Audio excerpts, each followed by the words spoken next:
Chapter 1 chemical reaction and equation.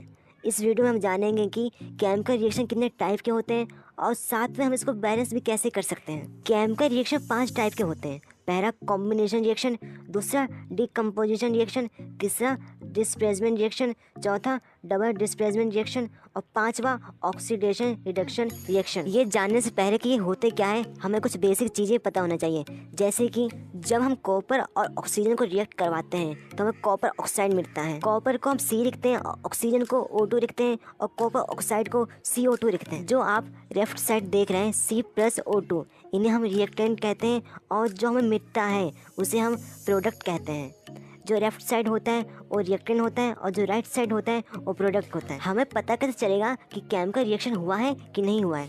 अगर उसमें state change हुआ है, कलर चेंज हुआ है, टेम्परेचर चेंज हुआ है और इवोल्यूशन ऑफ गैस हुआ है, तो ये सब हम देख के बता सकते हैं कि इसमें केमिकल रिएक्शन हुआ है। For example digestion of food, खाने का पचना, रेस्पिरेशन, सांस लेना, रस्टिंग ऑफ आयरन, लोहे में जंग लग जाना, बर्निंग ऑफ मैग्नीशियम रिबन, जब मैग्नीशियम रिबन को बर्न करते हैं ये भी एक केमिकल रिएक्शन है। और फॉर्मेशन ऑफ कर्ड, जब हम दही को जमाते हैं ये भी एक केमिकल रिएक्शन है। केमिकल रिएक्शन बैलेंस करने से पहले हमें ये जानना जरूरी है कि हम केमिकल रिएक्शन बैलेंस क्यों करते हैं। According of conservation of mass, matter can nether be create not be destroy in a chemical reaction. Chemical reaction में ना ही हम मैटर को बना सकते हैं और ना ही मैटर को डिस्ट्रॉय कर सकते हैं। इसलिए अगर जितना रिएक्टेंट में मैटर है उतना ही हमें प्रोडक्ट में मैटर दिखाना पड़ता है। आई होप आप समझ गए होंगे। तो आइए अब केमिकल रिएक्शन को बैलेंस करना सीखते हैं। पहले तो जो हमें केमिकल रिएक्शन दिया है उसको हम एक बॉक्स में बंद कर देंगे। सेकेंड स्टेप में हम ये देखेंगे कि रिएक्टेंट और प्रोडक्ट के साइड में कितने कितने एटम हैं। जैसे कि आप देख सकते हैं कि प्रोडक्ट साइड में Fe3 है और O4 है, लेकिन रिएक्टेंट साइड में Fe बस 1 है और O भी 1 है। इस सिचुएशन में हम रिएक्टेंट साइड में भी 3 बनाएंगे Fe को और O को भी 4 बनाएंगे, जिससे कि रिएक्टेंट और प्रोडक्ट साइड दोनों इक्वल हो जाए। लेकिन रिएक्टेंट साइड में H2 4 हो गया और प्रोडक्ट साइड में H2 1 रह गया, इसलिए हम प्रोडक्ट साइड में भी H2 को 4 बनाएंगे। लेकिन याद रहे जो आप ये नंबरिंग कर रहे हैं ये बॉक्स के बाहर ही करें। अगर आप बॉक्स के अंदर करते हैं तो आपका गलत हो जाएगा। आपको हार्दिक शुभकामनाएं, आप केमिकल इक्वेशन को बैलेंस करना सीख चुके हैं। इसके बाद हम आते हैं type of chemical reaction. First, combination reaction, the reaction in which 2 or more reactant combine to form a single product, this is called combination reaction. ऐसा रिएक्शन जिसमें 2 और 2 से ज़्यादा रिएक्टेंट मिलके एक सिंगल प्रोडक्ट बनाते हैं इसे कॉम्बिनेशन रिएक्शन कहते हैं। जैसे कार्बन प्लस ऑक्सीजन मिलके बनाएंगे कार्बन डाइऑक्साइड और H2 प्लस O2 मिलके बनाएंगे H2O यानी वाटर, और जैसे कैल्शियम ऑक्साइड प्लस वाटर मिलके बनाएंगे कैल्शियम हाइड्रोक्साइड। इसी के साथ एक और छोटा रिएक्शन आता है जिसे कहते हैं एक्सोथर्मिक रिएक्शन। अब ये एक्सोथर्मिक रिएक्शन क्या है? Reaction in which heat is release along with formation of product is called exothermic reaction. ऐसा रिएक्शन जिसमें हीट रिलीज होता है प्रोडक्ट के साथ, इसे एक्सोथर्मिक रिएक्शन कहते हैं। For example burning of natural gas, इसका केमिकल इक्वेशन होगा CH4 यानी मीथेन प्लस O2 ऑक्सीजन। तब मीथेन ऑक्सीजन को रिएक्ट करवाते हैं तो हमें कार्बन डाइऑक्साइड और वाटर साथ में हीट देखने को मिलता है। और जब हम रेस्पिरेशन करते हैं यानी जब हम सांस लेते हैं ये भी एक एक्सोथर्मिक रिएक्शन है। अब सेकंड आता है decomposition reaction, the reaction in which a compound split into 2 or more simple substance is called decomposition reaction. ऐसा रिएक्शन जिसमें कंपाउंड ब्रेक डाउन होते हैं 2 और मोर सब्सटेंस में, यानी 2 और 2 से ज़्यादा सब्सटेंस में, इसे डिकम्पोजिशन रिएक्शन कहते हैं। पहला है थर्मल डिकम्पोजिशन रिएक्शन। अब ये ऐसा रिएक्शन है जिसमें हम हीट की मदद से हम इसको ब्रेक डाउन करते हैं मेनी प्रोडक्ट में। फॉर एग्जांपल हम कैल्शियम कार्बोनेट को हीट करते हैं तो कैल्शियम ऑक्साइड प्लस CO2 में टूटता है। सेकंड आता है इलेक्ट्रोलाइटिक डिकम्पोजिशन। एक ऐसा रिएक्शन है जिसमें हम रिएक्टेंट को इलेक्ट्रिसिटी देते हैं और मैनी प्रोडक्ट में ब्रेक डाउन हो जाता है। जैसे कि तब हम वाटर को इलेक्ट्रिसिटी देते हैं तो ये H2 यानी हाइड्रोजन और ऑक्सीजन में डिवाइड हो जाता है। थर्ड आता है फोटोलाइटिक डिकम्पोजिशन। ये एक ऐसा रिएक्शन है जिसको हम धूप में रखते हैं और जो रिएक्टेंट होता है वो ब्रेक डाउन हो जाता है 2 और मोर सब्सटेंस में। फॉर एग्जांपल जब हम AgCl को धूप में रखते हैं तो ये Ag+Cl में डिवाइड हो जाता है। और जो ये रिएक्शन है इसका यूज हम ब्लैक एंड वाइट फोटोग्राफी में करते हैं। अब आता है डिस्प्लेसमेंट रिएक्शन। एक ऐसा रिएक्शन है जिसमें ज़्यादा रिएक्टिव एलिमेंट्स एक कम रिएक्टिव एलिमेंट को हटा देता है। फॉर एग्जांपल, जब हम आयरन और प्लस कॉपर सल्फर को रिएक्ट करवाते हैं तो आयरन क्या करता है, कॉपर को हटा देता है और सल्फर के साथ बैठ जाता है, तो हमें क्या मिलता है, FeSO4 + CO। अब चौथा आता है डबल डिस्प्लेसमेंट रिएक्शन। एक ऐसा रिएक्शन है जिसमें कंपाउंड के आयंस एक दूसरे से एक्सचेंज करते हैं। अब आता है पांचवा ऑक्सीडेशन एंड रिडक्शन। अब ऑक्सीडेशन वो है जिस रिएक्शन में ऑक्सीजन ऐड होता है और हाइड्रोजन रिमूव होता है, लेकिन रिडक्शन में हाइड्रोजन ऐड होता है। और बुक से चैप्टर 2 जिसका नाम है एसिड बेस एंड सोड। तो आइए वीडियो स्टार्ट करते हैं। सबसे पहले जानते हैं acid. Point 1, these are the substance which have sour taste. ऐसे सब्सटेंस जो कि खट्टे होते हैं टेस्ट में, उसे एसिड कहते हैं। Point 2, they turn blue litmus solution red. ये सॉल्यूशन में ब्लू लिटमस को रेड कर देते हैं। Point 3, they give H+ ion in aqua solution. Aqua solution उसे कहते हैं जो कि पानी में घुल जाता है। एक पानी में H+ आयन छोड़ते हैं जिसकी मदद से इलेक्ट्रिसिटी आराम से पास होती है। Point 4, the term acid has been derived from the Latin word acidus which means sour. Acid शब्द लैटिन वर्ड एसिडस से आया है जिसका मीन होता है खट्टा। कुछ स्ट्रॉन्ग एसिड होते हैं जैसे कि HCl जो कि हमारे पेट में प्रेजेंट होता है, H2SO4 जिसे किंग ऑफ एसिड भी कहते हैं, और HNO3 जिसको नाइट्रिक एसिड कहते हैं। और कुछ वीक एसिड भी होते हैं जिसे CH3COOH कहते हैं, जिसे कार्बोक्सिलिक एसिड भी कहते हैं, और दूसरा ऑक्सैलिक एसिड, तीसरा लैक्टिक एसिड। अब आता है कॉन्सेंट्रेट एसिड। अब कॉन्सेंट्रेट एसिड किसे कहते हैं, having more amount of acid plus less amount of water. जिसमें हाई अमाउंट में एसिड होता है और लो अमाउंट में वाटर होता है, उसे कॉन्सेंट्रेट एसिड कहते हैं। अब आता है डाइल्यूट एसिड। डाइल्यूट एसिड किसे कहते हैं, having more amount of water plus less amount of acid. जिसमें वाटर ज़्यादा होता है और एसिड कम होता है, उसे डाइल्यूट एसिड कहते हैं। अब आते हैं बेस। अब बेस किसे कहते हैं। Point 1, these are the substance which are the bitter in taste and softy in touch. ऐसे सब्सटेंस जो कि कड़वा होते हैं टेस्ट में और छूने में सॉफ्ट होते हैं, उन्हें बेस कहते हैं। Point 2, they turn red litmus solution blue. इस सॉल्यूशन में रेड लिटमस को ब्रू कर देते हैं।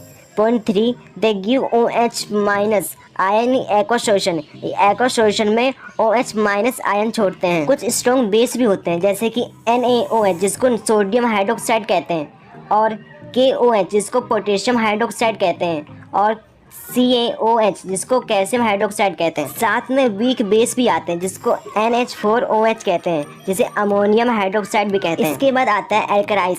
These are base which are soluble in water. ऐसे बेस जो कि सोलुबल होते हैं वाटर में, जैसे कि sodium hydroxide, potassium hydroxide, calcium hydroxide, उनको एल्कलाइज कहते हैं। एसिड और बेस के बाद आता है salt. These are the compound form from reaction of acid and base.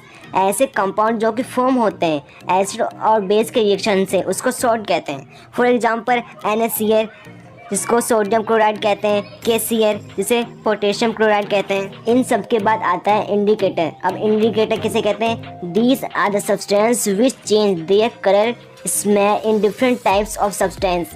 ऐसे सब्सटेंस जो कि अपना कलर चेंज कर देते हैं, स्मेल चेंज कर देते हैं डिफरेंट टाइप सब्सटेंस से, इनको इंडिकेटर कहते हैं। इंडिकेटर 3 टाइप के होते हैं। First, nature indicator, found in nature in plant, जो कि नेचर में और प्लांट में पाए जाते हैं। Second, synthetic indicator, these are chemical substance, जो कि केमिकल सब्सटेंस से बनते हैं।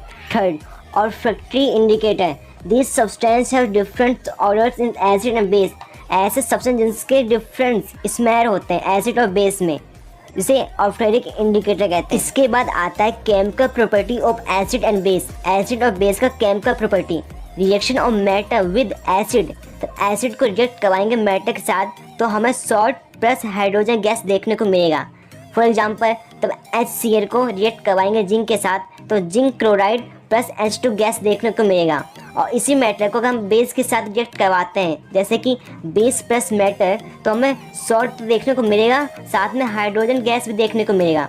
इसका एग्जांपल है सोडियम हाइड्रोक्साइड को तब जिंक के साथ करवाएंगे तो हमें सोडियम जिंकेट और हाइड्रोजन गैस देखने को मिलेगा। इसके बाद आता है रिएक्शन ऑफ मेटा कार्बोनेट या फिर Meta hydrogen carbonate with acid and base. क्या होगा जब मेटा कार्बोनेट या फिर मेटा हाइड्रोजन कार्बोनेट को रिएक्ट करवाएंगे एसिड और बेस के साथ। सबसे पहले हम इसको एसिड के साथ देखते हैं। तो एसिड प्लस मेटा कार्बोनेट या फिर मेटा हाइड्रोजन कार्बोनेट के साथ करवाएंगे तो हमें सॉल्ट साथ में CO2 प्लस में H2O देखने को मिलेगा। जिसका एग्जांपल है HCl को तब हम सोडियम कार्बोनेट के साथ करवाएंगे तो NaCl यानी कि sodium chloride plus CO2 plus H2O देखने को मिलेगा।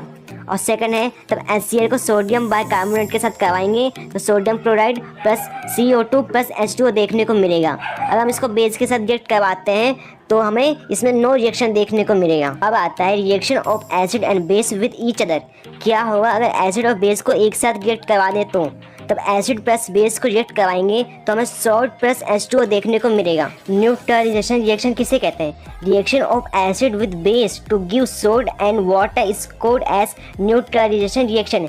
ऐसा रिएक्शन जिसमें एसिड और बेस को रिएक्ट करवाते हैं और हमें सॉल्ट और वाटर देखने को मिलता है, इसी को न्यूट्रलाइजेशन रिएक्शन कहते हैं। जैसे जब HCl प्लस सोडियम हाइड्रोक्साइड को रिएक्ट करवाएंगे तो सोडियम क्लोराइड प्लस H2O यानी वाटर देखने को मिलेगा। इसमें HCl एक एसिड है, NaOH एक बेस है, तब दोनों को रिएक्ट करवाया तो हमें NaCl यानी सोल्ट प्लस वाटर H2O देखने को मिला। नेक्स्ट टॉपिक है what do all acid and base have in common. Acid और बेस में क्या कॉमन है?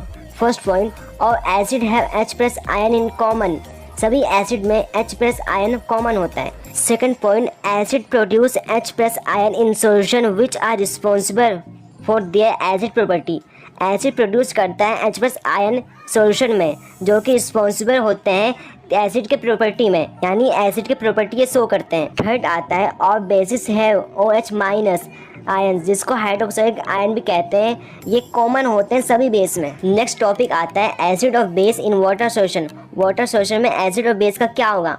Acid first, acid produce H plus ion in present of water. Acid release करेगा H plus ion water के मौजूदगी में। Second, H plus ion can not exist alone, they exist as H3O plus. जो H plus ion है कभी अकेला exit नहीं करेगा, ये एग्जिट करेगा H3O प्लस के साथ।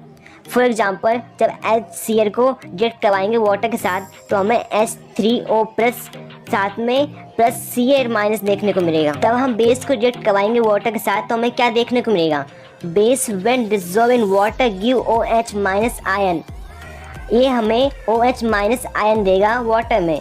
फॉर एग्जाम्पल तो सोडियम हाइड्रोक्साइड को रिएक्ट करवाएंगे वाटर के साथ तो हमें ये देगा Na प्लस प्लस में OH माइनस। जो बेस सोलुबल होते हैं वाटर में उसको हम एल्काइल कहते हैं। हमें रिकमेंड किया जाता है कि एसिड में वाटर को ना डालें, हम वाटर में एसिड को डालें। ऐसा क्यों? अगर हम एसिड में वाटर को डालेंगे तो ये एक्सोथर्मिक रिएक्शन करेगा जिसकी वजह से हाई अमाउंट में क्या करेगा? हीट को रिलीज करेगा जिसकी वजह से हमारा हाथ जल सकता है। लेकिन तब वाटर में एसिड को नहाएंगे तो इससे क्या होगा? जो एसिड का अमाउंट है वो धीरे धीरे डिक्रीज हो जाएगा, कम हो जाएगा, जिसकी वजह से क्या होगा? इसमें कोई रिएक्शन नहीं होगा, जिसकी वजह से इसमें एक्सोथर्मिक रिएक्शन होगा ही नहीं और क्या होगा? हमारा हाथ बच जाएगा। नेक्स्ट आता है strength of acid and base.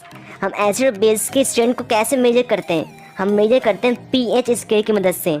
अब pH क्या है? pH का फुल फॉर्म है पावर ऑफ हाइड्रोजन। एक ऐसा स्केल जिसकी मदद से हम एसिड और बेस के स्ट्रेंथ को मेजर कर सकते हैं। pH स्केल कुछ इस टाइप का दिखता है। अगर इसका pH 7 है तो ये न्यूट्रल सॉल्यूशन है।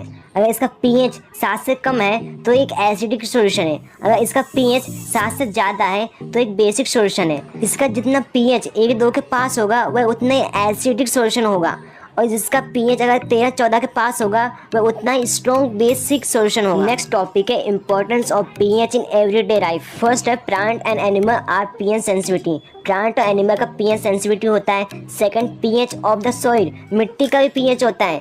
थर्ड है pH in our digestive system, हमारे डाइजेस्टिव सिस्टम में pH है। फोर्थ है pH change as cause of tooth के, हमारे टूथ के का भी pH होता है। और फिफ्थ है self defence bye animal and plant thought chemical verbs. Plant animal अपने सेल्फ डिफेंस के लिए भी pH का यूज करते हैं। इस चैप्टर का मोस्ट इंपॉर्टेंट टॉपिक है chemical from common source NaCl। First, sodium hydroxide जिसको NaOH भी कहते हैं। सेकंड, ब्लीचिंग पाउडर जिसको कैल्शियम ऑक्साइड क्लोराइड भी कहते हैं। बेकिंग सोडा जिसको सोडियम बाइकार्बोनेट कहते हैं। Washing soda sodium carbonate 10H2 है। प्लास्टर ऑफ पेरिस जिसको कैल्शियम सल्फर 1/2 H2O भी कहते हैं। पहले पढ़ते हैं सोडियम हाइड्रोक्साइड के बारे में। When electricity is passed through an aqueous solution of NaCl, it decompose to form NaOH। जब इलेक्ट्रिसिटी पास करते हैं NaCl के एक्वा सॉल्यूशन में तो डिकम्पोज हो जाता है NaOH में, यानी सोडियम हाइड्रोक्साइड में। अब सोडियम हाइड्रोक्साइड बनता कैसे है? तब NaCl में रिएक्ट करवाते हैं H2O को, तब हमें sodium hydroxide plus Ca2 plus H2 देखने को मिलता है। इसी रिएक्शन से हमें सोडियम हाइड्रोक्साइड मिल जाता है। इसके यूजेस हैं, first H2 fuel manganese, second Ca2 water treatment, PVC या फिर CFC, third HCl cleaning steel medicines, fourth है NaOH degreasing matter soap and paper making. Second आता है ब्लीचिंग पाउडर, जिसे कैल्शियम ऑक्साइड क्लोराइड भी कहते हैं। It is produce the reaction of chloride on dry slaked lime. ये प्रोड्यूस होता है ड्राई क्लोराइड और स्टेक्लाइन के रिएक्शन से। देखिए कैसे, तब Ca2 को रिएक्ट करवाते हैं कैल्शियम हाइड्रोक्साइड के साथ तो हमें ब्लीचिंग पाउडर साथ में वाटर देखने को मिल जाएगा। इसके यूजेस क्या हैं? A bleaching coated and dyed in textile industry, B bleaching hood bird in paper factories, C oxidizing agent in chemical industry, D diffusing drinking water. इसके बाद थर्ड मोस्ट इम्पोर्टेंट आता है बेकिंग सोडा, जिसे sodium hydrogen carbonate भी कहते हैं। इसका chemical formula है NaSCO3। इसका यूज हम कॉमनली अपने किचन में करते हैं। इसको तो हम हीट करेंगे तो सोडियम कार्बोनेट प्लस H2 और साथ में कार्बन डाइऑक्साइड में टूटेगा। इसका यूज बेकिंग पाउडर बनाने में होता है, जो कि मिक्सचर होता है baking soda and tartaric acid का।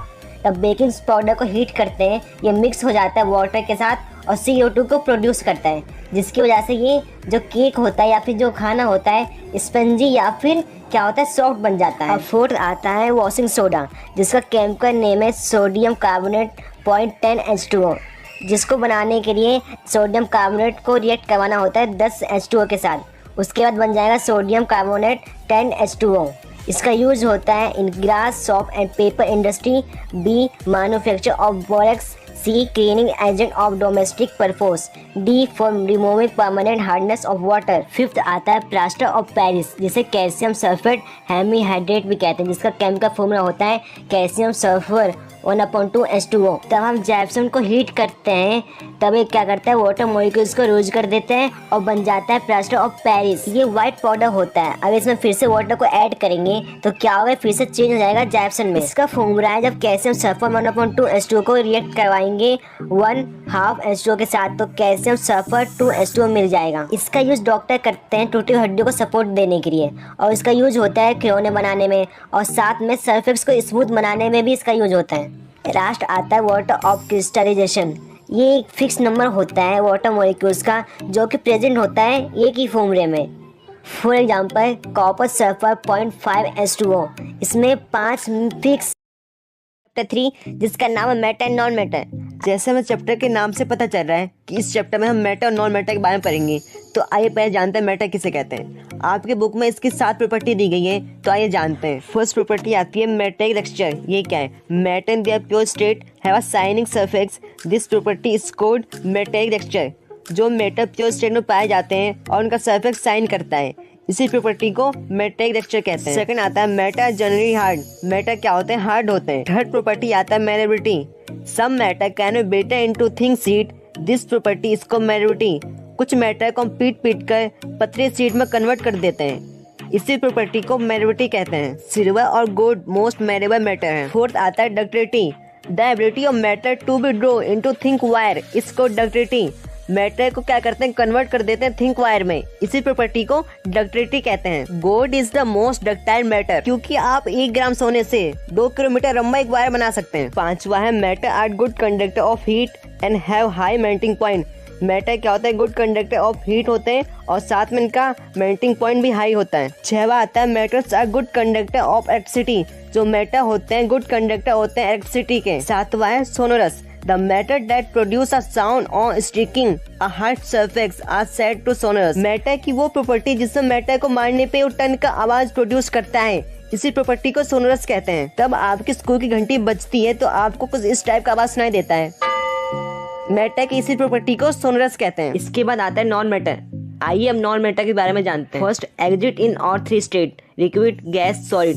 ये क्या करता है, पाया जाता है लिक्विड, गैस और सॉलिड तीनों स्टेट में। सेकंड आता है नॉन डक्टाइल एंड नॉन मेरेबल, मतलब इसको ना ही हम वायर में कन्वर्ट कर सकते हैं और ना ही थिन सीड में कन्वर्ट कर सकते हैं। थर्ड आता है non sonorous and non raptures except iodine and graphite. Iodine और ग्रेफाइट को छोड़ के ना ही कोई नॉन मैटर सोनरस होते हैं और ना ही कोई नॉन मैटर रैप्चर्स होते हैं। फोर्थ आता है have melting point accept diamond, मतलब कि डायमंड को छोड़ के बाकी जो नॉन मैटर होते हैं उनका जो मेल्टिंग पॉइंट होता है वो होता है। फिफ्थ आता है poor conductor of electricity except graphite, मतलब ग्रेफाइट को छोड़ के जो बाकी नॉन मैटर होते हैं वो क्या होते हैं, पुअर कंडक्टर होते हैं इलेक्ट्रिसिटी और हीट का। छठवां आता है हैव डेंसिटी, इनका जो डेंसिटी होता है नॉन मैटर का ये कम होता है। सातवां आता है oxide of non metal are generally acidic in nature, जो नॉन मैटर के ऑक्साइड होते हैं नेचर में एसिडिक होते हैं। आइए अब जानते हैं except first all metals except mercury exist as solid at room temperature. Room temperature में मरकरी को छोड़ के बाकी जो मैटर होते हैं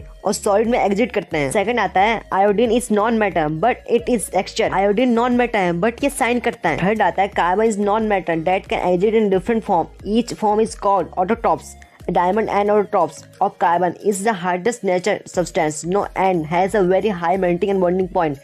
Graphite another isotopes of carbon is the conduct of electricity. Carbon क्या नॉन मैटर है, ये डिफरेंट फॉर्म में एग्जिट करता है, इसी फॉर्म को ऑटोटॉप्स कहते हैं। जो कि डायमंड होता है वो कार्बन से मिलकर बना होता है, जो कि सबसे मजबूत सब्सटेंस है। इसके जो मेल्टिंग एंड बॉन्डिंग पॉइंट है बहुत ज्यादा हाई है।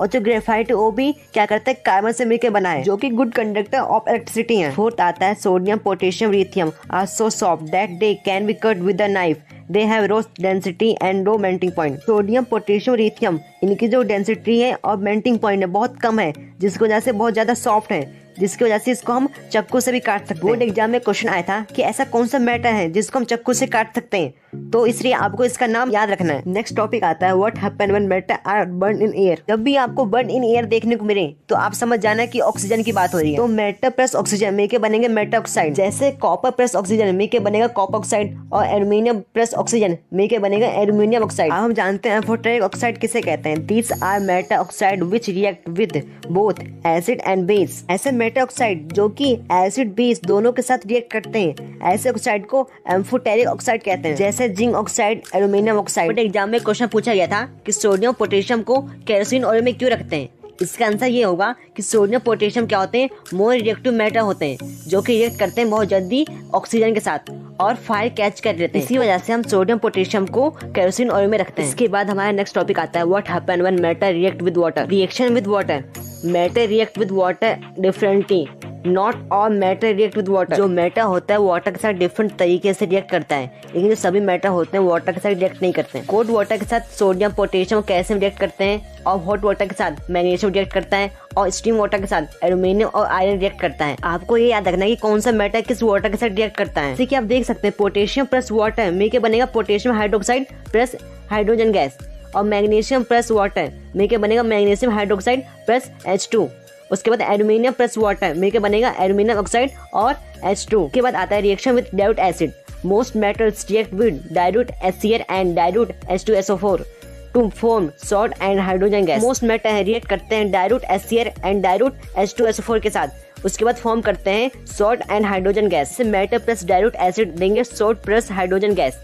For example magnesium plus HCl देंगे मैग्नीशियम क्लोराइड प्लस H2। फिर आता है aqua regia. It is mixture of concentrate HCl and concentrate HNO3 जिसे नाइट्रिक एसिड कहते हैं in 3:1। It dissolve gold and platinum. तब कॉन्सेंट्रेट HCl को और कॉन्सेंट्रेट नाइट्रिक एसिड को 3:1 के फॉर्म में मिक्स किया जाता है, तो ये डिसॉल्व कर देता है गोल्ड और प्लेटिनियम को। इसके बाद आता है रिएक्टिव सीरीज ऑफ मैटर। आप इसको ऐसे याद कर सकते हैं, केदारनाथ का मारी आरू जरा फीका पकाता है, क्यूट हरी आएगा और पीटेगा। केदार से के, नाथ से Na, CA से CA, माई से Mg, आरू से Air, जरा जडन, फीका Fe, पकाता PB है H, क्यूट Cu, हरी Hg, आएगा Ag और Au, पीटेगा PT। आप इसी तरह से आराम से ये सीरीज याद कर सकते हैं। और आपको इसका नाम भी याद रखना है, जैसे कि K से पोटेशियम, Na से सोडियम, Ca से कैल्शियम, Mg से मैग्नीशियम। इसी तरह आपको इन सब का नाम याद रखना है। अगर आप इसको याद कर लेते हैं तो आपके लिए first chapter, second, third, fourth ये चैप्टर आपके लिए बहुत ज्यादा आसान हो जाएगा। सबसे ऊपर आता है मोस्ट रिएक्टिव मैटर, फिर सबसे नीचे आता है लेस रिएक्टिव मैटर, फिर बीच में आता है मिड रिएक्टिव मैटर। इसमें क्या जो मोस्ट रिएक्टिव मैटर होगा और रेस्ट रिएक्टिव मैटर को आराम से डिस्प्लेस कर देगा, जैसे कि कॉपर प्लस AgNO3। इसमें क्या है, कॉपर क्या मोर रिएक्टिव मैटर है, किससे, Ag से, तो क्या करेगा ये Ag को हटा देगा और NO3 के साथ बैठ जाएगा, जैसे कि आप देख सकते हैं बॉम्ब मिलकर बनेगा CuNO3 प्लस Ag। इसके बाद आता है reaction between metals and non metals. First आता है जो रिएक्टिव एलिमेंट होते हैं वह चाहते हैं कि जो उनका आउटर सेल है हमेशा बाहर रहे, जैसे कि आप देख सकते हैं ये कुछ इस टाइप का दिखता है। सबसे पहले K आता है, फिर R आता है, फिर M आता है। K में 2 इलेक्ट्रॉन होते हैं, R में 8 होते हैं और M में भी 8 होते हैं। वो क्या चाहते हैं कि हमेशा उनका जो ये आउटर सेल है हमेशा बाहर रहे। सेकंड आता है जो मेटल्स के जो एटम होते हैं वे यूज करते हैं इलेक्ट्रॉन, जिसे कैटायन पॉजिटिव आयंस कहते हैं। थर्ड आता है जो नॉन मेटल के एटम होते हैं वो रहते हैं इलेक्ट्रॉन, जिसे एन आयंस यानी कि नेगेटिव आयंस कहते हैं। फोर्थ पॉजिटिव चार्ज आयंस को एक दूसरे की तरफ अट्रैक्ट करते हैं, जिस वजह से आयन कंपाउंड फॉर्म होता है। Formation of magnesium chloride. इसमें क्या है, जो मैग्नीशियम है उसमें जो K शेयर है उसमें 2 इलेक्ट्रॉन है और जो R शेयर है उसमें 8 इलेक्ट्रॉन है और जो उसका M शेयर है उसमें क्या है 2 इलेक्ट्रॉन है। इसमें क्या है 2 इलेक्ट्रॉन ज्यादा है, तो ये क्या करेगा 2 इलेक्ट्रॉन को यूज कर देगा, जैसे कि आप देख सकते हैं Mg है उसमें क्या होगा 2 प्लस आ जाएगा ऊपर, यानी क्या प्लस 2 इलेक्ट्रॉन, मतलब कि इसने 2 इलेक्ट्रॉन को यूज कर दिया। और जो क्लोराइड है इसमें क्या है, जो K शेयर है उसमें क्या है 2 इलेक्ट्रॉन है और जो R शेयर है उसमें 8 इलेक्ट्रॉन है और जिसका M शेयर है उसमें 7 इलेक्ट्रॉन है। एक क्या करेगा, एक इलेक्ट्रॉन को गेन कर लेगा, जिसकी वजह से इसका जो वो है आउटर शेयर वो क्या होगा पूरा फुल हो जाएगा। आप इसमें भी देख सकते हैं जो मैग्नीशियम है अपने 2 इलेक्ट्रॉन Cl को दे देगा, उसके बाद क्या होगा मैग्नीशियम भी फुल हो जाएगा और जो Cl के आउटर मोस्ट शेयर हैं वो भी पूरे हो जाएंगे, जिसकी वजह से क्या होगा ये आयनिक कंपाउंड यहाँ फॉर्म हो गया। अब हम जानते हैं properties of ionic compound. First है high melting and bonding point, जिसका मेल्टिंग और बॉन्डिंग पॉइंट होता है बहुत ज्यादा हाई होता है। सेकंड आता है सोलुबल वाटर, वाटर में सोलुबल होता है। थर्ड आता है conduct electricity in aqua solution, ये एक्वा सॉल्यूशन में इलेक्ट्रिसिटी कंडक्ट करता है। यानी कंपाउंड की प्रॉपर्टी बहुत इंपॉर्टेंट है, इसके ऊपर आपको एक ना एक क्वेश्चन जरूर देखने को मिलेगा। इसके बाद हमारा मोस्ट इंपॉर्टेंट टॉपिक आता है ऑकरेंस ऑफ मैटर। फर्स्ट आता है minerals, they are compound which occurs naturally in the earth crust are known as minerals. वो कंपाउंड जो कि अर्थ क्रस्ट में नेचुरली पाए जाते हैं उसे मिनरल्स कहते हैं। फिर आता है और minerals from which matter can be economic extract is called ओरे, वो मिनरल जिसमें से हम मैटर को निकाल सकते हैं उसे ओरे कहते हैं। फिर आता है gangue, ore are found mixed with earthy impurities like soil sand and snow are gangue. The gangue is remove from the ore, जो ओरे होते हैं उसमें कुछ गंदगी रख जाती है जैसे कि सैंड सॉइल, इसको क्या कहते हैं, इसे क्यों गैंग कहते हैं। मिनरल्स और गैंग बहुत ज्यादा इंपॉर्टेंट है। नेक्स्ट टॉपिक आता है extracting metals low in the activity series. वो मैटर रिएक्टिव सीरीज में सबसे नीचे आते हैं, उसको कैसे ऑब्टेन करते हैं। This metal can be obtain by heating the ore in air at high temperature. Ore को एयर में हाई टेम्परेचर में हीट करते हैं, जिसको जैसे हमें मैटर मिल जाता है। जब भी एयर या फिर हीट की बात हो तो समझ जाना कि ऑक्सीजन की बात हो रही है। कि आप देख सकते हैं कॉपर सल्फाइड इसमें O2 ऐड हो रहा है, यानी कि प्रेजेंस ऑफ ऑक्सीजन में इसको हीट किया जा रहा है। इसके बाद कॉपर ऑक्साइड साथ में SO2 में टूट जाएगा। इसके बाद कॉपर ऑक्साइड को कॉपर सल्फाइड से फिर से हीट करेंगे, उसके बाद हमें कॉपर और साथ में SO2 देखने को मिल जाएगा। जैसे कि आप देख सकते हैं हमने यहाँ प्योर कॉपर ऑब्टेन कर लिया। जैसे कि आप देख सकते हैं इसी को एक्टिविटी सीरीज कहते हैं। सबसे नीचे आपको रो एक्टिविटी सीरीज देखने को मिल जाएगा, उसके बाद उसके थोड़ा सा ऊपर आपको मिड एक्टिविटी सीरीज देखने को मिल जाएगा, उसके सबसे टॉप में आपको टॉप ऑफ एक्टिविटी सीरीज देखने को मिल जाएगा। बाद हमारा नेक्स्ट टॉपिक आता है extracting metal in the mid of the activity series. Mid activity series से मैटर को कैसे ऑब्टेन करते हैं। Metals are easy to obtain from oxide ore, thus sulphide and carbonate ore are convert into oxide. पहले ore को convert करेंगे oxide ओरे में, जैसे कि सल्फाइड कार्बन ओरे को कन्वर्ट कर देंगे ऑक्साइड में, उसके बाद हम आराम से प्योर मैटर को ऑब्टेन कर सकते हैं। इसके भी 2 तरीके, पहले रोस्टिंग, दूसरा कैकिनेशन। आई जानते हैं रोस्टिंग, मैटर ओरे heat storing in excess of air. जब मैटर ओरे को स्टोरिंग हीट करते हैं एक्सेस ऑफ एयर में, इसी को रोस्टिंग कहते हैं। अब आता है कैकिनेशन, मैटर ओरे heat storing in limited supply of air. Matter ओरे को हीट करते हैं storing but limited supply of air, इसी को कैकिनेशन कहते हैं। जैसे कि आप देख सकते हैं दोनों तरीके से जिंक सल्फाइड या जिंक कार्बोनेट को जिंक ऑक्साइड में हम चेंज कर सकते हैं। जिंक ऑक्साइड मिलने के बाद इसको हम 2 तरीके से फिर से प्योर मैटर में कन्वर्ट कर सकते हैं। फर्स्ट आता है using coke as reducing agent. जैसे कि आप देख सकते हैं जब जिंक ऑक्साइड को कार्बन ऑक्साइड हीट करेंगे तो जिंक प्लस CO2 में टूट जाएगा। दूसरा तरीका आता है यूजिंग डिस्प्लेसमेंट रिएक्शन। इसमें क्या होता है जो कंपाउंड के आयन होते हैं एक दूसरे से चेंज होते हैं, जैसे कि आप इसमें देख सकते हैं। इसके बाद आता है extracting matter at the top of activity series. जो एक्टिविटी सीरीज के टॉप में आते हैं उससे प्योर मैटर लेने के लिए हमें उसमें इलेक्ट्रिसिटी पास करवानी पड़ती है। जैसे कि आप देख सकते हैं जब NaCl में इलेक्ट्रिसिटी पास करेंगे तो Na+ और साथ में Cl- में टूट जाएगा। Na+ में जब 1 इलेक्ट्रॉन दे देंगे तो Na बन जाएगा और Cl में जब 1 इलेक्ट्रॉन दे देंगे तो Cl बन जाएगा। इसके बाद आता है रिफाइनिंग ऑफ मेटल्स। इसका यूज भी हम प्योर मेटल ऑब्टेन करने के लिए करते हैं। ये जो देखने से एनोडे कहते हैं, इसमें इम्प्योर कॉपर है और इसे कहते हैं कैथोडे। इसमें क्या प्योर कॉपर है। जो एक्वा सॉल्यूशन है ये एसिडिफाइड कॉपर सल्फेट सॉल्यूशन है। आप जो नीचे देखने से एनोडे मड कहते हैं, ये एनोडे का गंदगी है। कैथोडे और एनोडे एक बैटरी के साथ कनेक्ट है, हम इसमें इलेक्ट्रिसिटी पास करवाते हैं तो एनोडे से क्या होता है Cu2+ निकलता है और कैथोडे में जाके जमा हो जाता है। जो एनोडे की गंदगी की होती है वो नीचे जमा हो जाती है। इसके बाद आप क्या देखेंगे, जो कैथोड रे है मोटा हो चुका है और जो एनोड है वो पतला हो चुका है, क्योंकि कैथोड रे में सभी कॉपर आके इकट्ठा हो चुके हैं। इसके बाद नेक्स्ट टॉपिक आता है क्रोजन। इसमें क्या होता है, जो मेटल होता है उसके ऊपर मोस्टली एसिड और मोस्टली ये अटैक करते हैं, जिसको वजह से ये H2S के साथ रिएक्ट करता है और सिल्वर सल्फाइड बनाता है, जो कि दिखने में ब्लैक कलर का होता है। इसके बाद नेक्स्ट टॉपिक आता है प्रिवेंशन ऑफ क्रोजन। इसमें क्या होता है, जो आयरन होता है उसको पेंटिंग कर देते हैं ऑयलिंग, ग्रीजिंग या गार्बेजिंग से, जिसको वजह से वो क्या करता है, वो रस्टिंग नहीं होता। और आप जो अपनी स्क्रीन में क्वेश्चन देख रहे हैं, आपको इसकी बहुत ज्यादा प्रैक्टिस करनी है, क्योंकि बहुत ज्यादा इंपॉर्टेंट है। और हाँ, अगर आपको वीडियो पसंद आए तो आप चैनल को सब्सक्राइब। चैप्टर 4 जिसका नाम है कार्बन एंड कंपाउंड। तो आइए बिना टाइम वेस्ट कर वीडियो स्टार्ट करते हैं। पहले जानते हैं कार्बन के बारे में। कार्बन एक वर्सटाइल एलिमेंट है। ये हमारे अर्थ क्रस्ट में 0.02% पाया जाता है, जो कि मिनरल्स के रूप में होता है, और एटमॉस्फेयर में 0.03% पाया जाता है, जो कि कार्बन डाइऑक्साइड के रूप में मौजूद होता है। जो कार्बन है उसका एटॉमिक नंबर 6 है। इसका जो इलेक्ट्रॉनिक कॉन्फ़िगरेशन है 2,4 है। ये अपने आउटरमोस्ट शेल को भरने के लिए 4 इलेक्ट्रॉन गेन कर सकता है या फिर यूज कर सकता है, बट ये ना गेन करता है ना यूज करता है।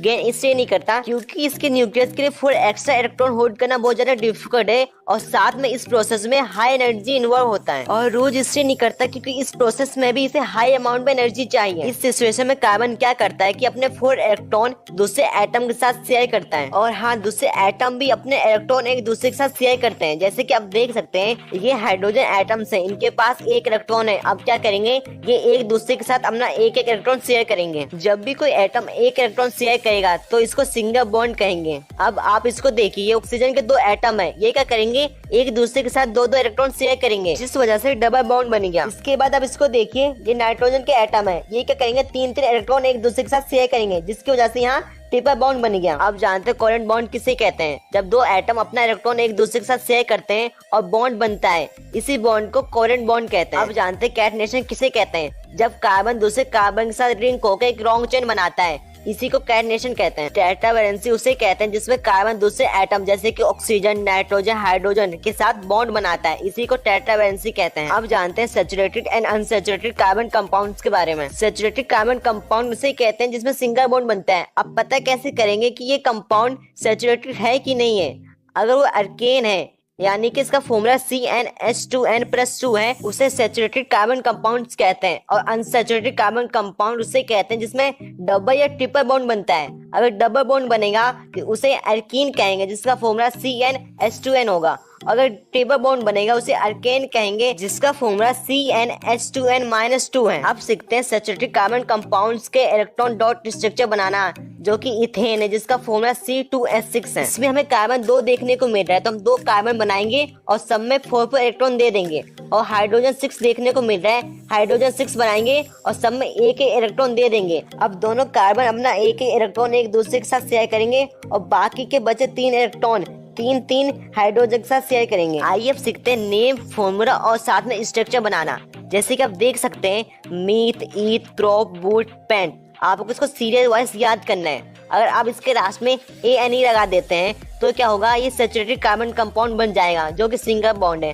अगर आप इसके लास्ट में ENE लगा देते हैं तो क्या होगा, ये डबल बॉन्ड बन जाएगा, जो कि अनसैचुरेटेड कार्बन कंपाउंड है। अगर आप इसके लास्ट में YNE लगा देते हैं तो क्या होगा, ये ट्रिपल बॉन्ड कार्बन कंपाउंड बन जाएगा, जो कि अनसैचुरेटेड कार्बन कंपाउंड है। अब ये याद रखना कि आप जब भी अनसैचुरेटेड कार्बन कंपाउंड बनाए तो सबसे ऊपर ईथ आएगा, फिर सेकंड नंबर पे प्रोप आएगा। अगर आप सैचुरेटेड कार्बन कंपाउंड का फॉर्मूला बनाना चाहते हैं तो आपको अल्केन का फॉर्मूला याद करना होगा, जो कि CnH2n+2 है। मीथेन फर्स्ट नंबर पे आता है, इसलिए आपको N के बदले 1 पुट करना है, जिसके बाद आपको CH4 देखने को मिल जाएगा। आइए स्ट्रक्चर बनाते हैं। C एक है, H4 है। इससे पहले हम C को लिखेंगे और सब में सिंगल बॉन्ड लगा देंगे, फिर यहाँ H को 4 बार लिख देंगे। ठीक इसी की तरह आप इन सबके फॉर्मूले साथ में स्ट्रक्चर बना सकते हैं। डबल बॉन्ड की बात करें तो इसका फॉर्मूला CnH2n, जैसे कि आप देख सकते हैं इथीन है, तो क्या करेंगे, फॉर्मूले में हम N के बदले 2 पुट कर देंगे, इसका फॉर्मूला हो जाएगा C2H4। अब स्ट्रक्चर की बात करें तो क्या होगा, C यहाँ 2 बार है तो C को 2 बार लिखेंगे और डबल बॉन्ड बना देंगे और एक एक बॉन्ड लगाएंगे C पे और उसमें क्या कर देंगे, H लगा देंगे। ये हमारा स्ट्रक्चर बन गया। इन सब का भी आप ऐसे ही कर सकते हैं। ट्रिपल बॉन्ड की बात करें जिसका जनरल फॉर्मूला होता है CnH2n-2, जैसे कि इथाइन, इसमें क्या करेंगे, N के बदले हम 2 पुट कर देंगे, जिसके बाद हमें C2H2 देखने को मिल जाएगा। अब इसकी स्ट्रक्चर बनाते हैं। स्ट्रक्चर में क्या होगा, हम C और C के बीच में ट्रिपल बॉन्ड बना देंगे और बाकी जो एक बॉन्ड बना उसमें हम H लगा देंगे। सेम इसी तरह आप इन सब का भी कर सकते हैं। अब जानते हैं स्ट्रक्चर आइसोमर्स के बारे में। ये ऐसे कंपाउंड होते हैं जिसके आइडेंटिकल मॉलिक्यूल्स फॉर्मूला होते हैं, बट जो इसके स्ट्रक्चर होता है डिफरेंट होते हैं। ठीक है, आप देख सकते हैं ये N-ब्यूटेन है और ये आइसोब्यूटेन है। अब जानते हैं functional group, formula, suffix, prefix के बारे में। सफिक्स होते हैं जो कि आगे रखते हैं फॉर्मूले में और प्रीफिक्स होते हैं जो कि पीछे रखते हैं। जैसे कि फर्स्ट है एल्कोहल का फॉर्मूला है OH, इसका सफिक्स है OR। अब भी याद रखना कि सफिक्स और प्रीफिक्स दोनों में से एक ही आएगा। अब सेकंड आता है एल्डिहाइड, जिसका फॉर्मूला है CHO, जिसका सफिक्स है AR। और उसके बाद आता है केटोन, जिसका फॉर्मूला है CO, इसका सफिक्स है ONE।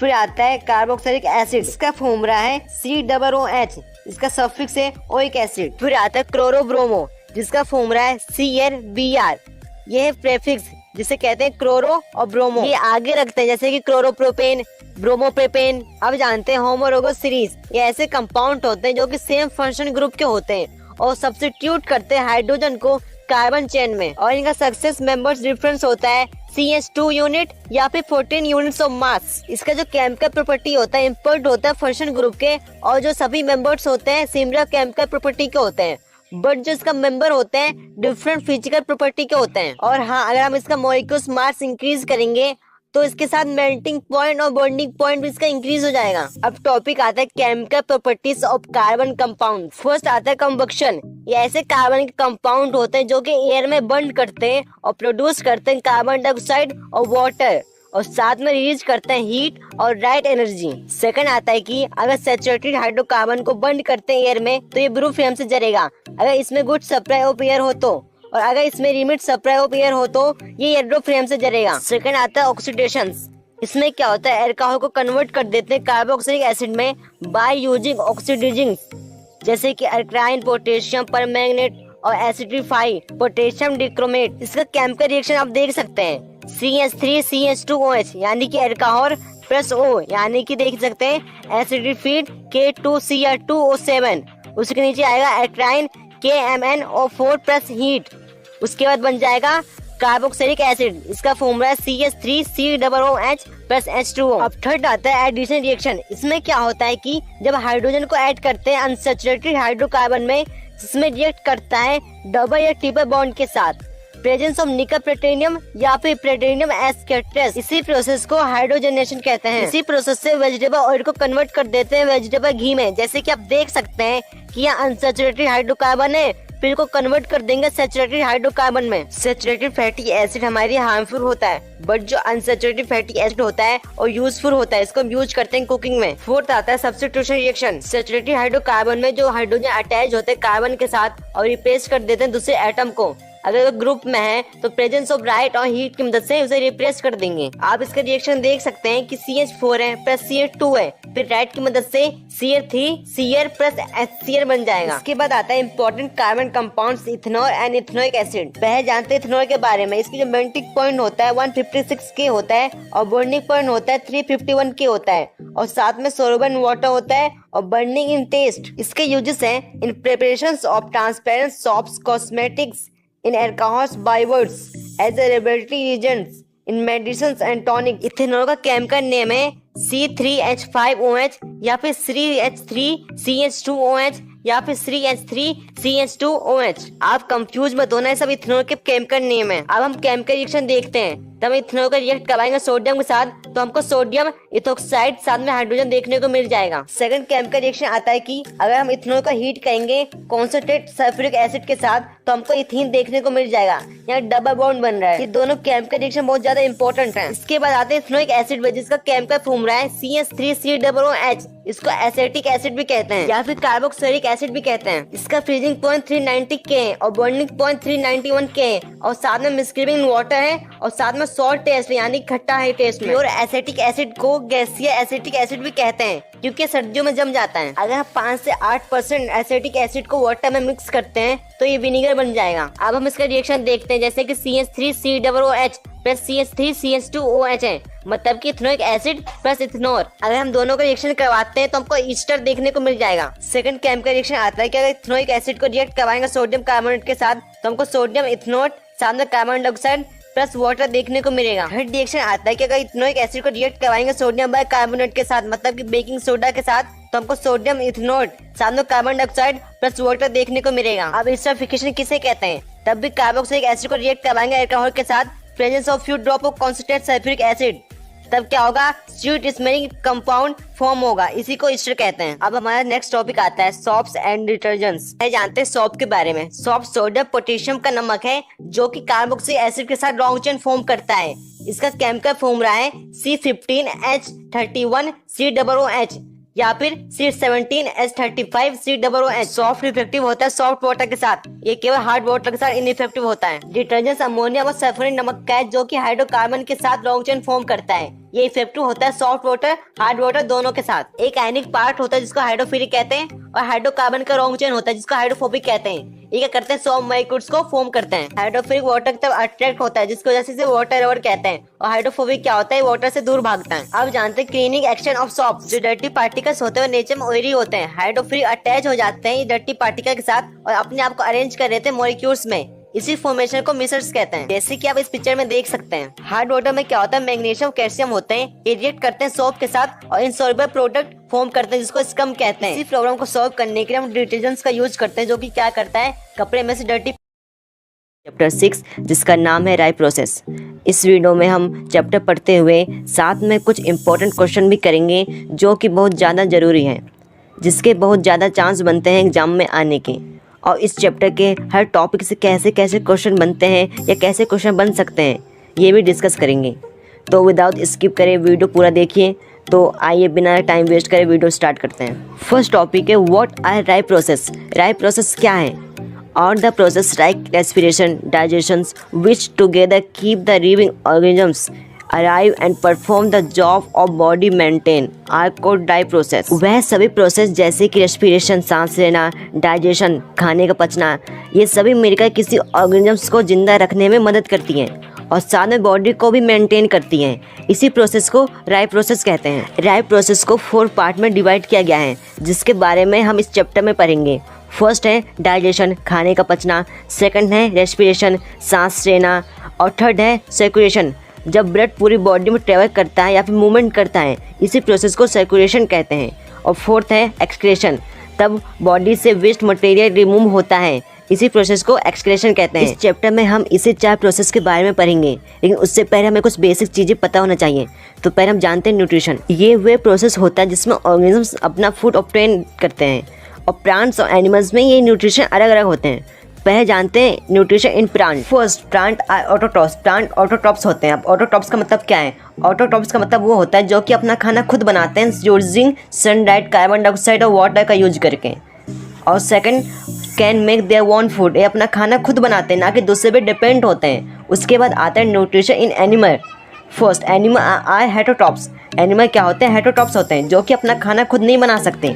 Second depend on plants और other animal for their food, ये खाने के लिए दूसरे एनिमल और प्लांट्स में डिपेंड होते हैं जैसे कि ह्यूमन। इसी टॉपिक में से बोर्ड एग्जाम में क्वेश्चन पूछा गया था what is different between autotrophic and heterotrophic.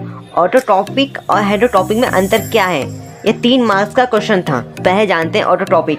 Kind of nutrition in which inorganic material like CO2 water act are utilized to prepare organisms food by the process of photosynthesis. For example green plant, ये वो process होता है जिसमें plant CO2 और water का use करते हैं अपना खाना बनाने में, या फिर आसान शब्दों में कहें कि जो अपना खाना खुद बनाते हैं ना कि दूसरे पे डिपेंड होते हैं, उसे ऑटोट्रॉप्स कहते हैं। और जो प्लांट CO2 वाटर का यूज करते हैं अपना खाना बनाने में, इस प्रोसेस को फोटोसिंथेसिस कहते हैं। ऑटोट्रॉपिक का बेस्ट एग्जाम्पल है ग्रीन प्लांट। अब आते हैं हेटरोट्रॉपिक किसे कहते हैं? kind of nutrition in which organisms do not possess the ability of synthesize their own food. They depend on autotrophs for their food supply direct or indirect. वो organisms जो कि photosynthesis नहीं कर सकते, वो खाने के दूसरे पे डिपेंड होते हैं जैसे कि प्लांट एनिमल में डिपेंड होते हैं, इसी को हम हेटरोट्रॉप्स कहते हैं। इसका बेस्ट एग्जांपल है फंगी, एनिमल्स और ह्यूमन। ह्यूमन भी क्या करता है, ये प्लांट और एनिमल में डिपेंड होता है खाने के लिए, अपना ये खाना खुद नहीं बनाता। ऑटोट्रॉपिक न्यूट्रिशन किसे कहते हैं? The organisms which carry out autotrophic nutrition are called autotrophs. और ऑर्गेनिम्स जो कि कैरी आउट करते हैं ऑटोट्रॉपिक न्यूट्रिशन, इसी को ऑटोट्रॉप्स कहते हैं। जैसे कि ग्रीन प्लांट ऑटोट्रॉप्स यूज करते हैं सिंपल इनऑर्गेनिक मटेरियल, फिर इसको कन्वर्ट कर देते हैं कॉम्प्लेक्स हाई एनर्जी मॉलिक्यूल्स जैसे कि कार्बोहाइड्रेट। अब जानते हैं फोटोसिंथेसिस किसे कहते हैं। Autotrophic nutrition is process by which autotrophs stack in CO2 and H2O and convert this into carbohydrate.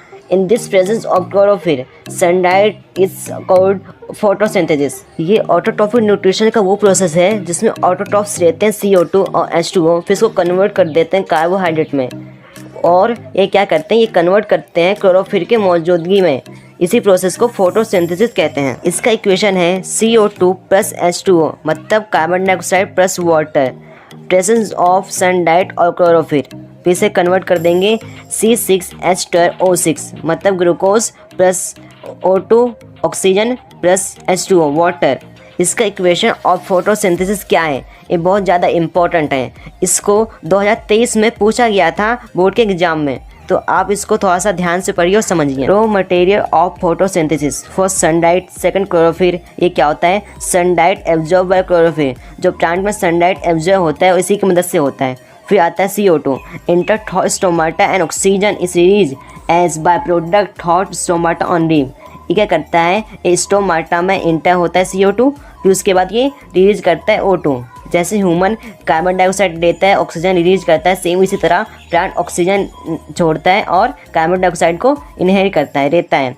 उसके बाद आता है water. Water plus dissolve material like nitrogen phosphorus acts as taken by the root of soil। अब जो water है वो क्या होता है, जो प्लांट के रूट होते हैं उसी से एब्जॉर्व किया जाता है, और साथ में जो मिट्टी होती है उसमें कुछ नाइट्रोजन होता है। क्या करते हैं ये प्लांट, उस नाइट्रोजन का भी यूज करते हैं अपना खाना बनाने में। Main event of photosynthesis first observation of light energy by chlorophyll, जो लाइट एनर्जी होती है वो एब्जॉर्व होती है bye chlorophyll. Second conversion of light energy into chemical energy plus split of water into hydrogen oxygen. जो light energy होता है chemical energy में चेंज हो जाता है, फिर ये स्प्लिट हो जाता है वाटर और हाइड्रोजन साथ में ऑक्सीजन में। थर्ड रिडक्शन ऑफ CO2 इस कार्बोहाइड्रेट, फिर क्या करता है, कार्बोहाइड्रेट को रिडक्शन करता है। स्टोमाटा क्या होता है, ये होता है टाइन pure present on the surface of the leave. ये छोटे छोटे छेद होते हैं पत्ते में, जिसका काम क्या होता है, ये गैस को एक्सचेंज करता है। तो इसके पहले फंक्शन जानते हैं। A exchange of gas O2 CO2, exchange करता है O2 और CO2 को।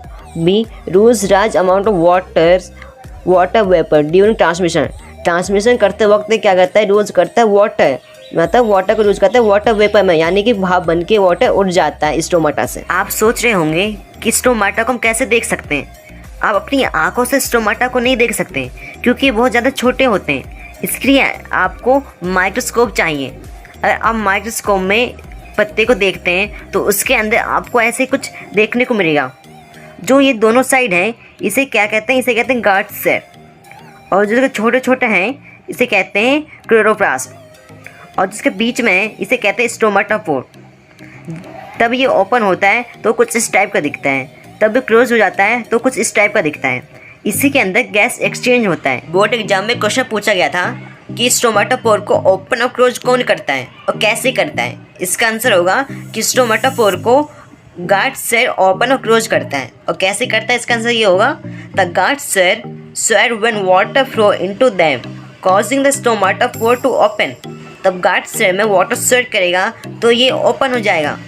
और क्लोज कैसे होगा, similar the pore close if the guard cell shrink, तब गार्ड सेल श्रिंक करेगा तो क्या हो जाएगा, ये क्लोज हो जाएगा। इसका आंसर ये है। तो आपको इस क्वेश्चन को ध्यान से समझना है और इसका आंसर भी समझना है, क्योंकि ऐसे क्वेश्चन वापस आने के चांस बहुत ज़्यादा होते हैं। इसके बाद आता है हेटेरोटॉपिक न्यूट्रिशन। जैसे मैंने आपको बताया हेटेरोटॉपिक होता क्या है। हेटेरोटॉपिक वो होता है जो कि फूड के लिए दूसरे पर डिपेंड होता है, ये अपना खाना खुद नहीं बना सकता। ये 3 टाइप के होते हैं। फर्स्ट होता है होरोजोइक। ये क्या होता है, animals take in solid food and break down inside the body. वो एनिमल जो कि सॉलिड स्टेट में फूड को रहते हैं और उसको ब्रेक डाउन कर देते हैं अपने बॉडी के अंदर, ऐसे एनिमल को क्या कहते हैं, होरोजोइक कहते हैं। इसके एग्जाम्पल है अमोइबा एनिमल्स, और ह्यूमन भी इसी का एग्जाम्पल है। और सेकंड आता है सेप्रोफाइटिक। ये क्या होता है? Organisms feed in dead declining material. जो मरे हुए एनिमल होते हैं उसके डेड बॉडी को ईट करते हैं, उसके बॉडी को खाते हैं, अपना पेट भरते हैं। ऐसे एनिमल को कहते हैं सेप्रोफाइटिक। इसके एग्जाम्पल है फंगी। और थर्ड आता है पैरासिटिक। पैरासिटिक क्या होता है? पैरासिटिक स्टीव इनसाइड और आउटसाइड अदर ऑर्गेनिजम्स एंड रिवर्स न्यूट्रिशन फ्रॉम इट्स। एग्जाम्पल कस्कर्स, फ्रांस, पैरासिटिक स्टीच एक्ट। ऐसे एनिमल जो कि ऑर्गेनिजम्स में इनसाइड या आउटसाइड रहते हैं और उसी से न्यूट्रिशन प्राप्त करते हैं, मतलब कि उसी के ऊपर रहते हैं और उसी से न्यूट्रिशन लेते हैं। इसके एग्जाम्पल है कस्टर्ड्स, टिक्स, रीच यानी कि जुए जो कि हमारे सर पे नहीं पड़ जाते, ये भी पैरासिटिक होते हैं। और जो कुत्ते होते हैं उनके ऊपर भी एक मतलब कि कीड़ा सा पड़ जाता है, जैसे रीच कहते हैं, वो भी उन्हीं का खून पीता है और उन्हीं के सहारे वो जिंदा रहता है। ऐसे एनिमल को पैरासिटिक कहते हैं। Single cell organisms food is taken up through entire surface, जो कि फूड अपने इंटरसर्फेस से लेते हैं, जैसे कि अमोइबा, पैरामीशियम। 2023 में पैरामीशियम के ऊपर क्वेश्चन आया था कि फूड कैसे लेता है। अमोइबा के ऊपर आपको देखने को मिल जाएगा 10 सेकंड क्वेश्चन पेपर अगर आप उठाएंगे तो बोर्ड एग्जाम के। तो आइए जानते पहले अमोइबा कैसे फूड लेता है। आप जो ये फिगर में देख रहे हैं इसी को अमोइबा कहते हैं, और जो इसके बीच में इसको न्यूक्लियस कहते हैं। इसका एक टाइप का दिमाग होता है, जैसे कि आप देख सकते हैं इसके पास में एक फूड पार्टिकल रखा हुआ है। फिर वो अपने आप को कुछ इस टाइप में अरेंज कर लेगा कि उसको चारों तरफ घेरने की कोशिश करेगा। जो इसका ये फिंगर जैसा दिख रहा है इसको कहते हैं पैसोपोडिया। और बाद में क्या करेगा? फूड को कैप्चर कर लेगा। उसके बाद फूड उसके अंदर चला जाएगा, फिर फूड को वो डाइजेस्ट करना स्टार्ट कर देगा। उसके बाद क्या होगा? अनडाइजेस्ट फूड को क्या करेगा? और थ्रो आउट कर देगा और बाहर फेंक देगा। इसी तरह से अमोइबा अपना फूड लेता है। आप ऐसे समझ सकते हैं, अमोइबा है, उसके बाद आएगा पैसोपोडिया, फिर उसके बाद आएगा एक्सटेंशन ऑफ सेल मेम्ब्रेन। उसके बाद क्या करेगा? फूड कैप्चर करेगा। उसके बाद टेकन इन फूड या फूड कैपोर्ट्स। उसके बाद आएगा digestion of food in food vacuoles. उसके बाद आएगा अनडाइजेशन फूड। उसके बाद आएगा move to surface of cell and in throw out. आप ऐसे भी समझ सकते हैं। अमोइबा के बाद आता है paramecium, which is unicellular organisms take in food at a specific spot which is move there by cilia small hair present all over. Paramecium एक यूनिसेलुलर ऑर्गेनिजम्स है। ये एक स्पेसिफिक स्पॉट से फूड लेता है जो कि सीरिया की मदद से वहाँ से ले जाया जाता है। आप इस फिगर में पैरामीशियम को देख सकते हैं। पैरामीशियम कुछ इस टाइप का दिखता है। अब आता है स्टेप ऑफ न्यूट्रिशन हेटेरोट्रॉप्स। इसको 5 पार्ट में डिवाइड किया गया है। फर्स्ट है इंजेशन यानी इंटेक ऑफ फूड, फूड का लेना। फिर digestion, breakdown of complex material into simple ones, breakdown करता है मटेरियल को सिंपल वंस में। और थर्ड है absorption, movement of digest food, digest food का मूवमेंट होना। फिर फोर्थ आता है एस्पिरेशन, ये क्या है? यूटिलाइजेशन ऑफ फूड, फूड का यूटिलाइजेशन होना। फिर फिफ्थ आता है एजेशन, ये क्या है? Removal of waste product, waste product को रिमूव करना। अब आता है मोस्ट इम्पॉर्टेंट और interesting topic, nutrition in human beings. Human beings में न्यूट्रिशन कैसे होता है आइए जानते हैं। माउथ से शुरू करते हैं। माउथ का काम क्या होता है? इनटेक ऑफ फूड, फूड का लेना होता है माउथ का काम। फिर आता है टीथ, टीथ का काम क्या होता है? Chewing, grading of food, food को चबाना, ये होता है टीथ का काम। फिर टंग, टंग का काम क्या होता है? जीभ का, roaring of food plus testing of food, swearing, pushing down of the food. ये क्या करता है? फूड को मिक्स करता है और साथ में टेस्ट करता है फूड को। और क्या करता है? फूड को मतलब कि जो निगलते हैं फूड, उसमें ये मदद करता है। उसके बाद आता है सैलिवरी ग्लैंड। सैलिवरी ग्लैंड क्या होता है? ये होता है सेलेक्ट सैलिवा प्लस म्यूकस, मतलब कि एक स्टार्च छोड़ता है, जो आपका थूक होता है इसी को स्टार्च कहते हैं। एक स्टार्च रिलीज करता है सैलिवरी ग्लैंड, जो कि क्या होगा? एक शुगर टाइप का होता है, जो कि फूड को मतलब कि एक पानी जैसा बना देता है, जिसके मदद से हम फूड को आराम से निगल सकते हैं या फिर आराम से उसे खा सकते हैं। आपको पता ही होगा कि माउथ, टीथ, टंग, सैलिवरी ग्लैंड कहाँ होते हैं, लेकिन मैं आपको दिखा देता हूँ। ये आपका माउथ है और ये टीथ है, और आप जो ये देख रहे हैं इसे टंग कहते हैं यानी जीभ कहते हैं, और ये सैलिवरी ग्लैंड जो कि स्टार्च को छोड़ता है। आपने कभी नोटिस किया होगा कि तब आपके घर में आपका मनपसंद सब्जी बनता है या फिर चिकन बनता है या फिर पनीर बनता है तो आपके मुँह में पानी आ जाता है। तो क्या आपने कभी सोचा कि पानी आता कहाँ से? उसी पानी को स्टार्च कहते हैं। स्टार्च आता है सैलिवरी ग्लैंड से। सैलिवरी ग्लैंड रिलीज करता है स्टार्च, स्टार्च क्या होता है, ये आपके फूड में मिक्स हो जाता है और आपके खाने को पचने में मदद करता है। अब आप इस फिगर को देखिए, ये है ओसोफेक्स। ओसोफेक्स का काम क्या है, ये आपके मुंह और पेट को ज्वाइन करता है। मतलब जब भी आप खाना खाते हैं तो खाना आपके ओसोफेक्स से होते हुए आपके पेट में जाता है। अब ऐसा नहीं है कि आपने खाना खाया तो सीधा आपके पेट में जाके गिरे, ऐसा नहीं है। वो एक मूवमेंट के साथ जाता है, जिस मूवमेंट को कहते हैं पेरिस्टेटिक मूवमेंट। ये पेरिस्टेटिक मूवमेंट कुछ इस टाइप का दिखता है। आप जब भी खाना खाते हैं तो ओसोफेक्स से होते हुए जाता है आपके पेट में। ओसोफेक्स का डेफिनेशन है taking food from mouth to stomach by peristaltic movement. मतलब फूड आपके माउथ से होते हुए आपके स्टोमच में जाता है बाय पेरिस्टेटिक मूवमेंट। इसके बाद आता है स्टोमच। स्टोमच में गैस्ट्रस जूस प्रेजेंट होता है, जो कि 3 टाइप के होते हैं। फर्स्ट HCl, जिसको हाइड्रोक्लोरिक एसिड भी कहते हैं। ये बहुत ही ज़्यादा एसिडिक होता है। इसका pH क्या होता है, 1 होता है। अगर आपने इसका pH नहीं पढ़ा तो चैप्टर 2 मैंने बहुत अच्छी तरह से पढ़ा है, आप जाके पढ़ सकते हैं। मैं आपको डिस्क्रिप्शन में उसका लिंक दे दूंगा। इसका काम क्या होता है, मेक मीडियम एसिडिक। मीडियम को एसिडिक बना देते हैं, यानी जो फूड आप खाते हैं उसको एसिडिक बना देता है। उसके बाद आता है पेप्सिन। पेप्सिन क्या करता है, enzymes that break down protein. जो आपका जो एसिडिक बन गया फूड, उसको क्या करता है, उससे प्रोटीन डाइजेस्ट करता है। और उसके बाद आता है मुकस। मुकस का काम क्या है, protects inner reigning of the stomach. हमारे स्टोमच को प्रोटेक्ट करता है, किससे, HCl से। क्योंकि HCl क्या होता है, बहुत खतरनाक एसिड होता है। अगर आप उसमें अपना हाथ डालेंगे तो आपका हाथ भी उसमें जड़ सकता है। इससे क्या करता है, मुकस हमारे पेट को प्रोटेक्ट करता है HCl एसिड से। ये तीनों का काम हो गया। स्टोमच के बाद फूड इंटर करता है स्मॉल इंटेस्टाइन में। स्मॉल इंटेस्टाइन में क्या होता है, जो लीवर होता है, लीवर छोड़ता है बाइल जूस। अब बाइल जूस का काम क्या है, बाइल जूस का काम यह है कि जो फूड आया है जो कि एसिडिक है, जिसको HCl ने एसिडिक बना दिया है, उसको फिर से बेसिक बनाना, ये बाइल जूस का काम है। अगर वो एसिडिक ही रहेगा तो पेट को डैमेज कर सकता है, मतलब स्मॉल इंटेस्टाइन को डैमेज कर सकता है। इसे बाइल जूस क्या करता है, उसको एसिडिक से बेसिक बना देता है। उसके बाद आता है पेंक्रियास। पेंक्रियास क्या छोड़ता है, पेंक्रियास रिलीज करता है पेंक्रेटिक जूस, जो कि 2 टाइप के होते हैं, टाइपसिन, एक रीपस। टाइपसिन का काम क्या होता है कि जो फूड आया है स्टोमच से, उसमें से प्रोटीन को फिर से डाइजेस्ट करना, ये टाइपसिन का काम होता है। और रीपस का क्या होता है, जो रीपस होता है वो क्या होता है, बिग फैट को कन्वर्ट कर देता है स्मॉल फैट में, जिससे वो आराम से डाइजेस्ट हो सके। इसके बाद स्मॉल इंटेस्टाइन में कार्बोहाइड्रेट कन्वर्ट हो जाता है ग्लूकोज में, फैट कन्वर्ट हो जाता है फैटी एसिड प्लस जाइसोड में, और प्रोटीन कन्वर्ट हो जाता है एमिनो एसिड में। स्मॉल इंटेस्टाइन में फिंगर लाइक प्रोजेक्शन होता है, जिसको विरी कहते हैं। विरी का काम क्या होता है, help in observation of digest food into the blood. ये हेल्प करता है डाइजेस्ट फूड को ब्लड में एब्जॉर्ब होने में, और फूड का पूरा डाइजेस्ट होने का काम यही आके खत्म हो जाता है। इसी के ऊपर बोर्ड एग्जाम में क्वेश्चन बनता है कि फिंगर लाइक प्रोजेक्शन क्या है, इसका नाम बताइए और साथ में इसका काम क्या होता है। तब आपको ये लिखना होगा कि फिंगर लाइक प्रोजेक्शन होता है विरी, जिसका काम होता है जो डाइजेस्ट फूड होता है उसको ब्लड में एब्जॉर्ब करना, इसका ये काम होता है। फूड पूरा डाइजेस्ट होने के बाद चला जाता है लार्ज इंटेस्टाइन में। लार्ज इंटेस्टाइन में क्या होता है, एब्जॉर्ब एक्सेस ऑफ वाटर, ये वाटर को एब्जॉर्ब करता है। Second, the rest of material is remove from the body via to anus. Anus की मदद से जो वेस्ट मटेरियल होता है उसको रिमूव कर देता है बॉडी से। ये लार्ज इंटेस्टाइन का काम है। मेरा आपसे क्वेश्चन है कि जो स्मॉल इंटेस्टाइन होता है वो बड़ा होता है या फिर लार्ज इंटेस्टाइन। अगर आपको इसका आंसर पता है तो आप मुझे कमेंट में बताइए। आप जो डायग्राम देख रहे हैं इसका नाम है ह्यूमन एलिमेंट्री कैनल। आपको इसकी ज़्यादा से ज़्यादा प्रैक्टिस करनी है।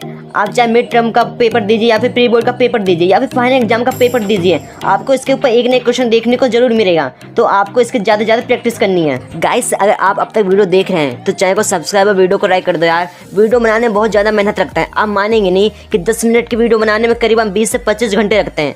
तो आई होप कि आपने वीडियो को लाइक और चैनल को सब्सक्राइब कर दिया होगा। और हाँ, जितना हो सके इस वीडियो को शेयर करो। तो आइए बढ़ते हैं नेक्स्ट टॉपिक पे, जिसमें नाम है रेस्पिरेशन। पहले तो जानते हैं रेस्पिरेशन होता क्या है। First, gas exchange intake of oxygen from the atmosphere and release of CO2 breathing. जब आप ऑक्सीजन लेते हैं एटमोसफियर से और रिलीज करते हैं CO2, इसी को ब्रीथिंग कहते हैं। और सेकंड आता है breakdown of simple food in order to release energy inside the cell, cellular respiration. जब आप फूड को ब्रेक डाउन करते हैं और सेल के अंदर रिलीज करते हैं एनर्जी, इसी को सेलुलर रेस्पिरेशन कहते हैं। अब पढ़ते हैं breakdown of glucose by various pathway. Guys, से बहुत इंपॉर्टेंट है, आपको इसके ऊपर एक ना एक क्वेश्चन देखने को जरूर मिलेगा, तो इसको आप ध्यान से पढ़िए। फर्स्ट तो होता है ग्लूकोज, जिसमें 6 कार्बन शुगर होते हैं। उसके बाद जाता है इन साइटोप्लाज्म, जो कि प्यूरिक एसिड प्लस एनर्जी होता है। उसके बाद क्या होता है, डिवाइड हो जाता है 3 पार्ट में। फर्स्ट आता है presence of oxygen in mitochondria. Mitochondria क्या होता है, ये सेल के अंदर ही होता है। अगर आपको ये नहीं पता कि सेल होता क्या है, तो आपकी जो बॉडी बनी है करोड़ों सेल से मिलकर बनी हुई है, जिसके अंदर माइटोकॉन्ड्रिया है। माइटोकॉन्ड्रिया को पावर हाउस ऑफ सेल भी कहते हैं या फिर किचन ऑफ सेल भी कहते हैं। एक रिलीज करता है CO2 plus water plus energy. इसी को क्या कहते हैं, एरोबिक रेस्पिरेशन भी कहते हैं। उसके बाद आता है एब्सेंस ऑफ ऑक्सीजन, जिसको एनारोबिक रेस्पिरेशन कहते हैं। इसके बारे में हम आगे पढ़ेंगे कि एरोबिक और एनारोबिक रेस्पिरेशन में डिफरेंट क्या है। एब्सेंस ऑफ ऑक्सीजन में क्या होता है, ये इथेनॉल यानी कि जो दारू होता है उसको इथेनॉल कहते हैं, प्लस CO2 प्लस एनर्जी, ये रिलीज करता है एब्सेंस ऑफ ऑक्सीजन। थर्ड आता है rack of oxygen. Rack of oxygen के ऊपर आपको बहुत सारे क्वेश्चन देखने को मिल सकता है। क्वेश्चन ऐसे बनते हैं कि जब आप एक्सरसाइज करते हैं तो आपके हाथ पैरों में दर्द क्यों होता है, और दर्द इसलिए होता है क्योंकि जो आपका जो मसल होता है उसमें ऑक्सीजन की कमी हो जाती है, जिसकी वजह से दर्द होता है। मतलब कि जो फैट होता है एक जगह इकट्ठा हो जाता है आपके मसल के अंदर, जिसकी वजह से अगर आप अपने पैर को ठंडे पानी या गर्म पानी से धोएंगे तो क्या होगा, जो फैट होगा या फिर रैक ऑफ ऑक्सीजन होगा वो खत्म हो जाएगा, जिसकी वजह से क्या होगा, आपके पैरों में दर्द नहीं होगा। रैक ऑफ ऑक्सीजन में हमें लैक्टिक एसिड प्लस एनर्जी देखने को मिलता है। इसके बाद हम जानते हैं difference between aerobic respiration and anaerobic respiration. इसके ऊपर आपको एक नया क्वेश्चन जरूर देखने को मिलेगा, क्योंकि 10 साल के क्वेश्चन पेपर अगर आप उठा कर देखेंगे तो आपको इसके ऊपर एक नया क्वेश्चन जरूर देखने को मिलेगा, क्योंकि ये बहुत ज़्यादा इंपॉर्टेंट है। तो आइए जानते हैं। तो आपको सबसे पहले कुछ इस टाइप का बॉक्स बनाना है। एक में लिखना है एरोबिक रेस्पिरेशन और सेकंड में लिखना है एनारोबिक रेस्पिरेशन। एरोबिक रेस्पिरेशन में आप लिखेंगे take place in presence of oxygen, जो कि प्रेजेंस ऑफ ऑक्सीजन में होता है उसे एरोबिक रेस्पिरेशन कहते हैं। और एनारोबिक रेस्पिरेशन में हम लिखेंगे take place in absence of oxygen, जो एब्सेंस ऑफ ऑक्सीजन होता है उसे एनारोबिक रेस्पिरेशन कहते हैं। फिर आएगा ऑक्यूस इन माइटोकॉन्ड्रिया और दूसरे में आएगा ऑक्यूस इन साइटोप्लाज्म। फिर आएगा third end product are CO2 plus H2O। फिर आएगा एंड प्रोडक्ट आर अल्कोहल और लैक्टिक एसिड। फिर फोर्थ आएगा more amount of energy release. फिर उसमें आएगा less amount of energy release. अब आता है ह्यूमन रेस्पिरेटरी सिस्टम। आप जब भी सांस लेते हैं तो ये सबसे पहले जाता है नसल पैसेज में, फिर जाता है फेनियस, फिर जाता है रेनियस, फिर जाता है ट्रेकिया, उसके बाद जाता है रिंग ऑफ कैटरज, फिर जाता है ब्रोंकी। यही ब्रोंकी जाके बहुत सारे पार्ट में डिवाइड हो जाता है, जिसको ब्रोंकीओरस कहते हैं। फिर जो ब्रोंकीओरस होते हैं ना, छोटे छोटे जो होते हैं गुब्बारे जैसे ऐसे होता है, जिसको क्या कहते हैं, एडवर्ड्स सैक कहते हैं। अगर हम इसको जूम करके देखें तो कुछ इस टाइप का देखेगा, जिसको छोटे छोटे गुब्बारे होते हैं, इसको एलवेरी कहते हैं। इसी के अंदर CO2 और O2 का एक्सचेंज होता है। आपको इस डायग्राम की प्रैक्टिस करनी है, क्योंकि इस डायग्राम से ज्यादा क्वेश्चन आने के चांस तो होते नहीं, लेकिन तब भी डायग्राम कभी कभी आ जाता है। अब नेक्स्ट टॉपिक आता है ट्रांसपोर्टेशन। इसमें हम पढ़ेंगे अपने हार्ट के बारे में, अपने दिल के बारे में। लेकिन क्या होता है, लोग अपना दिल अपना हार्ट किसी और को दे देते हैं। लेकिन मेरा आपसे एक क्वेश्चन है कि आपके पास आपका दिल है या फिर आपने किसी और को दे दिया है, आप मुझे कमेंट में बताइए। तो आइए पढ़ते हैं। हमारा हार्ट 4 चैम्बर में डिवाइड होता है। 2 ऊपर वाले चैम्बर को राइट एट्रियम और लेफ्ट एट्रियम कहते हैं, और नीचे वाले चैम्बर को राइट वेंट्रिकल और लेफ्ट वेंट्रिकल कहते हैं। वेना कवा फ्रॉम अपर बॉडी और वेना कवा फ्रॉम लोअर बॉडी से डीऑक्सीडेंट ब्लड आता है। उसके बाद वह राइट एट्रियम से जाता है राइट वेंट्रिकल में, राइट वेंट्रिकल में होते हुए जाएगा प्राइमरी आर्टरीज में, फिर लंग्स में ऑक्सीजनेट होने के लिए वो चला जाएगा।